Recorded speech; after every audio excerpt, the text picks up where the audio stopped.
Today, in this video, we're going to be breaking down your diet and some of the changes that you need to make. But before we just get into some of the changes, I want to make sure that you have a basic understanding of nutrition so you understand why these changes are important in the first place. Now, good thing is you already know what calories are, and calories are just the energy that we find within food. But did you know that all calories are made from three food groups, which is protein, carbohydrates, and fats? Every single food group out there has either one or more of those ingredients inside it, and each of these food groups has their own calorie values. So 1 gram of fat has 9 calories, 1 gram of protein has 4 calories, and 1 gram of carbs has 4 calories. And these calorie amounts will always stay the same, no matter what food source they come from. It's just the vitamins and mineral amounts that will change with them.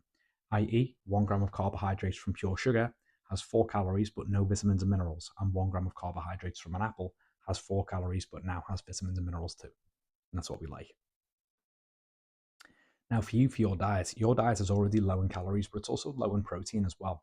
And I think that has probably been causing you to slowly lose muscle mass as the years have gone by. And now, when you've had this time period where you've gained a bit of weight, you're finding it hard to bounce back the same kind of way that you used to, maybe once upon a time.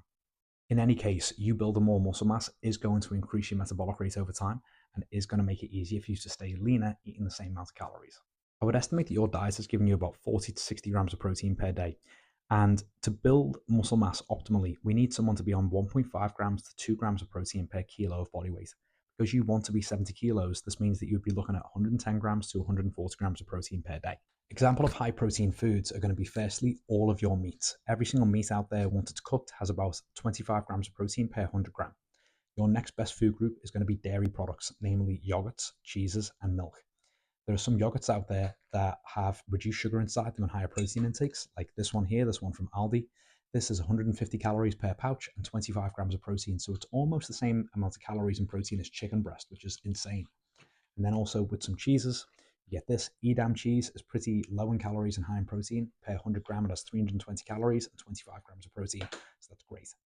Your next best food group is going to be things like beans and peas. Any kind of beans, any kind of peas has about 20 grams of protein per tin. And then after that, all other foods that you see will always have protein in them. It's just that it's not going to be the main group, so it's going to be lower. Like if you get oats, you get a cup of oats. 1 cup of oats is about 200 calories and it'll have about 10 grams of protein inside it too. But it'll have about 50 grams of carbs. So as you can see, much, much higher carbohydrates than protein in that one. Now, as I said, for you, I think that your diet is already giving you about 40 to 60 grams of protein per day. And it's already fairly low in calories. So we just need to change some of the carbohydrates for protein foods in your one. And an example of that is things like your breakfast. In your breakfast, you have two good options that you could go for here. One of them we've already talked about, which is the oats and the whey. If you were to have something like a cup of oats and 1.5 scoops of whey protein powder, that's going to be about 350 calories, maybe 400 at the most, but 350 calories and about 40 grams of protein in there, which is lower calories and higher protein than what you're having now. Another thing that you'd have is having up to 5 eggs. Okay, 5 eggs is 400 calories and 40 grams of protein. And an egg has every vitamin and mineral inside it too. So 5 eggs is a lot, but it would only be great if you ate more of them in life. We like eggs. And then when we go into your second meal, what I would do with something like that is I would remove the egg and I would remove the date and I would just increase the amount of meat that's inside the wrap by at least 100 to 150 grams. That will give you at least 25 grams of protein there. The wrap itself is probably already about 10 grams of protein. So already now in just your 2 meals, we would have about 75 grams of protein. And then even if we didn't change your evening meal, which is the most protein dense one that you've got, that's probably already going to take us to about 110, 120 grams of protein there and start getting you in that optimal range. The only other thing that I would change from there is maybe add another 100 grams of meat into that evening meal just for yourself. And that would put your protein intake at the perfect range. So there's one of two outcomes that I would expect here. One of them is that with the calories staying around the same and you increasing that protein intake, is that your weight actually stays fairly the same, but you get rapidly stronger.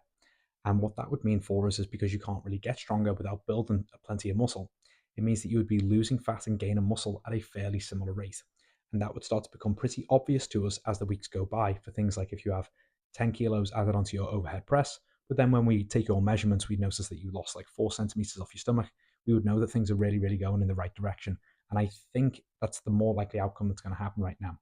The other outcome that we could be aiming towards as well, and it's one that we can definitely make happen if we want to make it happen, is that you lose about 0.5 kilos of body fat per week, which should be a fast enough rate of fat loss progress that we would notice results pretty quick, but a slow enough rate of progress that we wouldn't be taking too many calories away from the energy that you need for the gym sessions themselves. But we can talk about this more in the gym and see if we can find the sweet spot for you.